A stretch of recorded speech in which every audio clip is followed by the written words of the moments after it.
ঐতিহ্যবাহী ফতোয়া আইনুল উলুম দারুস সুন্নাহ আমিন মাদ্রাসা কর্তৃক আয়োজিত আজকের কৃতি শিক্ষার্থীদের সংবর্ধনা অনুষ্ঠান এবং অভিভাবক সমাবেশের সম্মানিত সভাপতি অত্র মাদ্রাসার সুযোগ্য অধ্যক্ষ জনাব মাওলানা আনোয়ার নোমান সাহেব এবং উপস্থিত আছেন আমাদের শ্রদ্ধাভাজন ওস্তাদ অত্র মাদ্রাসার ভারপ্রাপ্ত উপাধ্যক্ষ জনাব আব্দুল কাদের সাহেব এবং মাওলানা আহমদ কবির সাহেব সহ বিভিন্ন সেক্টরের শিক্ষক শিক্ষিকা বৃন্দ, প্রাণপ্রিয় ছাত্র ছাত্রী ভাই বোনেরা, বিশেষ করে আমাদের অভিভাবক মণ্ডলী, পুনরায় আমার সালাম গ্রহণ করুন। আসসালামু আলাইকুম ওয়া রাহমাতুল্লাহি ওয়া বারাকাতুহু। আমি শুরুতে সেই মহান রব্বুল আলামিনের শুকরিয়া জ্ঞাপন করছি, যিনি আমাদেরকে আজকে এখানে সমবেত হওয়ার তৌফিক এনায়েত করেছেন এবং লাখো কোটি দরুদ এবং সালাম পেশ করছি মহান মানবতার মুক্তির দূত হযরত মুহাম্মদ মুস্তাফা সাল্লাল্লাহু আলাইহি ওয়াসাল্লামের প্রতি, যিনি প্রেরিত হয়েছিলেন খ্রিস্ট মুআল্লামান তথা সমগ্র বিশ্ববাসীর জন্য একজন আদর্শ শিক্ষক হিসাবে, এবং মাগফিরাত কামনা করছি বিগত সময়ে এই মাদ্রাসার মধ্যে যে সমস্ত শিক্ষকবৃন্দ এবং পরিচালনা পরিষদের দায়িত্ব পালন করে ইহজগৎ ত্যাগ করে নতুন আরেক জগতে পদার্পণ করেছেন, তাদের সবাইকে আল্লাহ তাআলা জান্নাতুল ফেরদৌসের মাকামে আলা দান করুক, আমিন। প্রিয় বন্ধুগণ এবং অভিভাবক মণ্ডলী, আজকে আমি শিক্ষার্থীদের উদ্দেশ্যে কোনো কিছু বলবো না। অনেক কথা এসেছে, বিশেষ করে আমি আমাদের অভিভাবিকাদের উদ্দেশ্যে দু একটা কথা বলবো।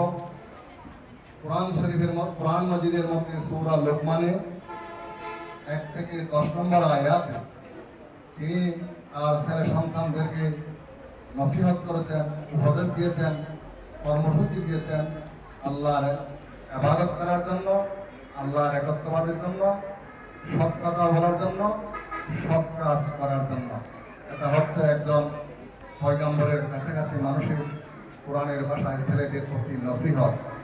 আবার আমাদের এই নসিহতের পাশাপাশি শুধু আমরা ছেলের উপর, শিক্ষকদের উপর কর্মসূচির দায়িত্ব দিয়েই বসে থাকতে হবে না। আমাদের পিতামাতাকেও ছেলে মেয়েদের ব্যাপারে তীক্ষ্ণ দৃষ্টি রাখতে হবে। বিশেষ করে আল্লাহর শাহী দরবারের মধ্যে ছেলে মেয়েদের জন্য কান্নাকাটি করে দোয়া করতে হবে।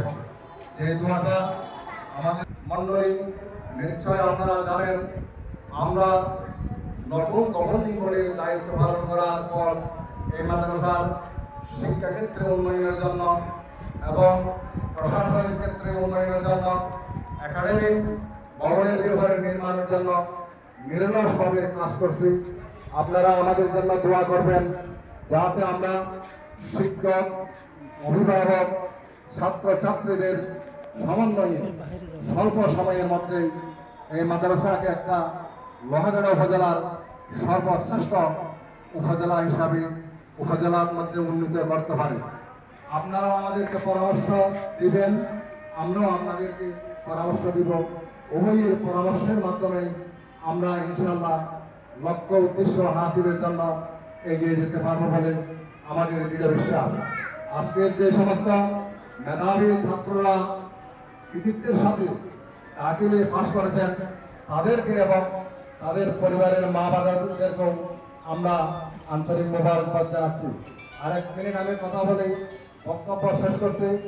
এখানে আমাদের একজন অভিভাবক, উনি খুব সুন্দরভাবে নীতি নৈতিকতার ব্যাপারে বলেছেন। আমরা এই দুনিয়ার জগতের মধ্যে ছেলে সন্তানদেরকে পড়ালেখা করে মানুষ করবে সেটা মুখ্য বিষয় নয়, কিন্তু আমরা মরণের পরও যেন আমাদের সন্তানরা যাতে সৎ এবং নেককার ছেলে হিসাবে পৃথিবীর মধ্যে বসবাস করতে পারে, সেই জন্য আমাদেরকে সচেষ্ট থাকতে হবে। একটা বিশুদ্ধ হাদিসের মধ্যে এসেছে প্রতি সপ্তাহে সোমবার এবং বৃহস্পতিবারে পিতামাতাকে খবরের মধ্যে ছেলেদের আমলনামা মহান আল্লাহ তাআলা দেখান। ছেলেরা যদি দুনিয়ার মধ্যে ভালো কাজ করেন, ওই খবরে অবস্থানরত পিতামাতারা খুশি হয়। আর যদি মন্দ ছেলে এখানে অন্যায় অসৎ এবং পাপ কাজের মধ্যে লিপ্ত থাকে, ওই খবরের মধ্যেই প্রতি বৃহস্পতিবার এবং সোমবারের ছেলে সন্তানদের ওই খারাপ আমলনামা দেখেই পিতা মাতাদের চেহারা মলিন হয়ে যায়, কালো হয়ে যায়, চিন্তিত হয়ে যায়। অতএব আমরা যারা অভিভাবক দুনিয়ার মধ্যে বর্তমানে আছি, ছেলে সন্তান যাতে ইহকালীন সময় এবং আমাদের অবর্তমানও এই দুনিয়ার মধ্যে দ্বীন ইলম হাসিল করে আল্লাহর নৈকট্য একজন বান্দা হিসেবে পরিণত হয়ে যায়। আমাদের কবরের মধ্যে পিতামাতার কবরের মধ্যেই, পূর্বপুরুষদের কবরের মধ্যেই, শিক্ষকদের কবরের মধ্যেই ভালো কাজ করে সওয়াব পৌঁছাতে পারে। এই জন্য আমাদেরকেই উদ্যোগ গ্রহণ করতে হবে।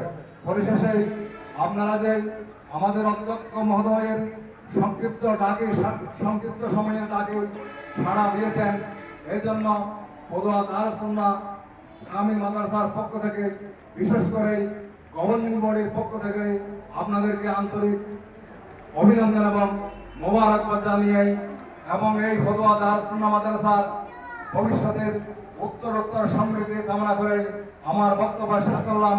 ওয়ামা আলাইনা ইল্লাল বালাগ। আসসালামু আলাইকুম ওয়া রাহমাতুল্লাহ।